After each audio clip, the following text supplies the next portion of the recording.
Hare Krishna. Hare Krishna.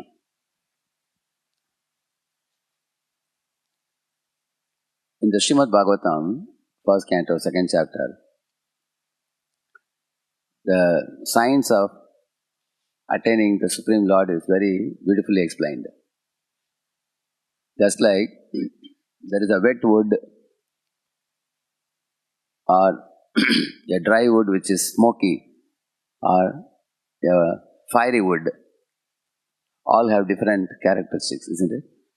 The wet wood is compared to a living entity situated in mode of ignorance, and the smoky wood is a living entity situated in passion, and the fiery wood is a living being situated in goodness.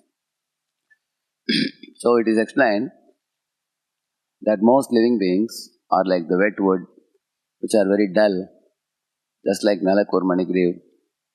They were in the body of trees, dull creatures in Tamoguna. And in Rajoguna, the smoky wood represents the active living entity who is pursuing the worship of demigods, various demigods for attaining various material benefits. Although they may be applying all their intelligence and working hard to perform penances, but the goal of their penances is material enjoyment. And the target of their worship is demigods. And the fiery wood are the sattvic living entities who worship the three prominent deities, Radha, Krishna, Lakshmi Narayana and Sitaram. And that worship is considered as most ideal and pure amongst all the three types of worship. And what is that fire that comes out of the wood? That is further explained in the Srimad Bhagavatam.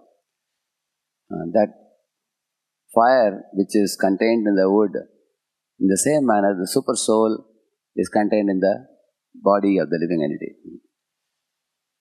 The soul is compared to sparks of fire, and the Lord is compared to fire itself. So the fires and the sparks of fire, they exist together, isn't it? Just like the sun and the particles of the sun rays. Sanyasi chitkana jiva surya kirana sama Shadaishwarya Purna Krishna Hoya Suryopama. Shadaishwarya Purna Krishna is compared to full-blown sun. And even if a jiva becomes a great sannyasi, he is called as a sannyasi Chitkana jiva. He is only a spark of fire or like a ray of the sun. So, when the fire comes out of the wood, it also has sparks.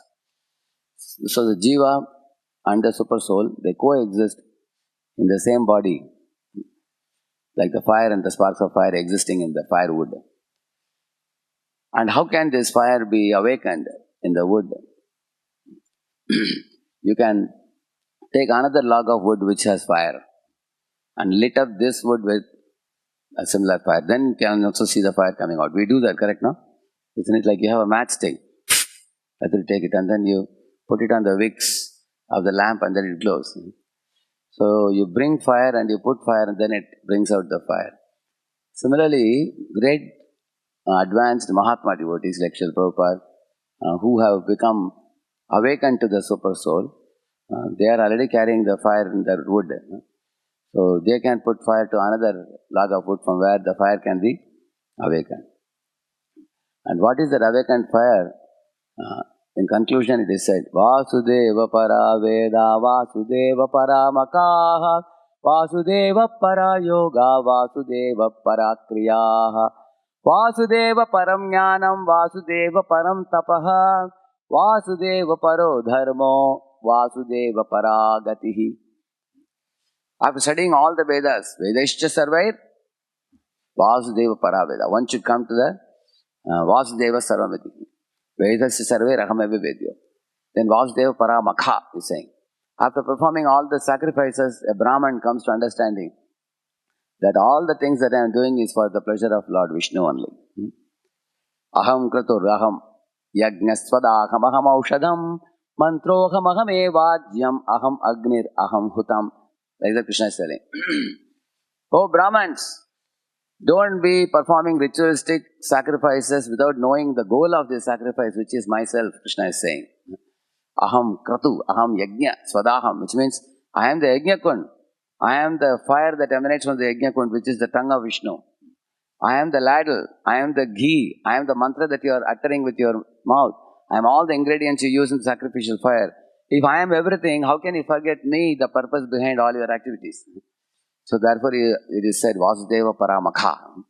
Vasudeva para yoga means don't go to yoga studio to just make your body more healthy. Or don't do yoga asanas and do pranayama pratyahara only to become a Ashtanga yogi with 8 mystic powers. The goal of yoga is dhyana avastita tadgatena manasa pashyantiyam yogino. See the Lord in your heart, Vasudeva. So Vasudeva para Veda, Vasudeva para Makaha, Vasudeva para Yoga, Vasudeva para Kriya.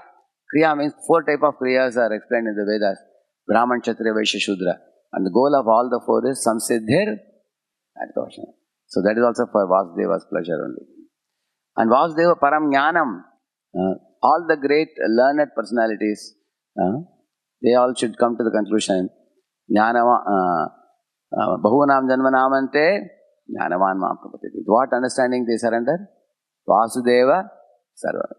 So Lord Vasudeva Krishna is everything.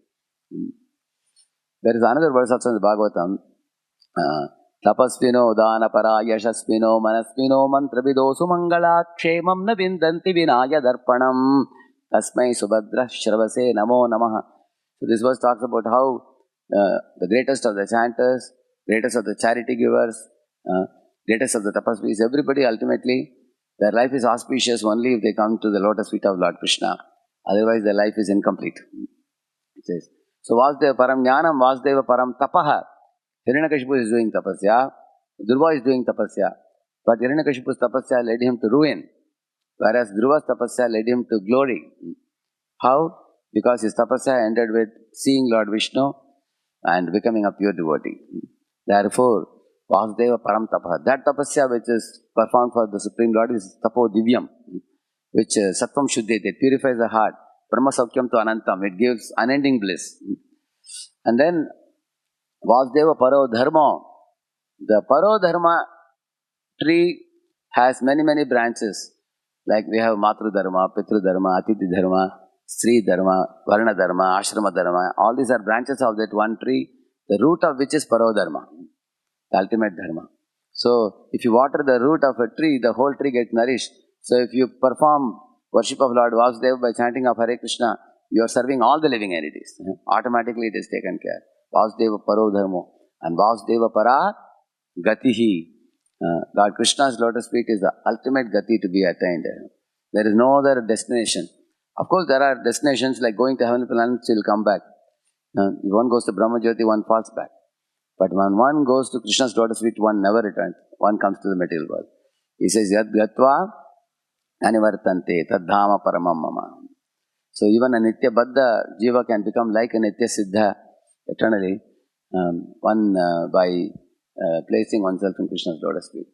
In this way, this whole verse with 8 points talking about Vasudeva, that Vasudeva is the fire in the heart of living entities, like fire glowing, like that Lord Vasudeva is glowing in his full beauty. And that Vasudeva has to be awakened in the human form of life. Just like you kindle fire and awaken fire in a wood. Without fire coming out of the wood in a kitchen, stove, it is useless.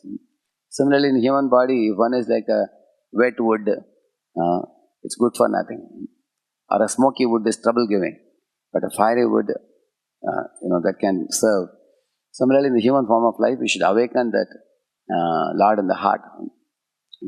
And how that is kindled is by oral reception from pure devotees who have already awakened the Supreme Lord in their hearts, like Srila Prabhupada and Acharyas. So they can actually help us awaken that fire. And one of the supreme instructions they give is to chant the holy name and hear the Srimad Bhagavatam. These two activities are oral reception. They are hearing. We chant the holy name and hear the Srimad Bhagavatam. That is actually gradually kindling the fire in our heart, and very soon the fire of Lord Vasudeva will awaken in our heart. And then once our attention goes to his lotus feet, everything else becomes very insignificant for such a devotee. Harinam Prabhu ki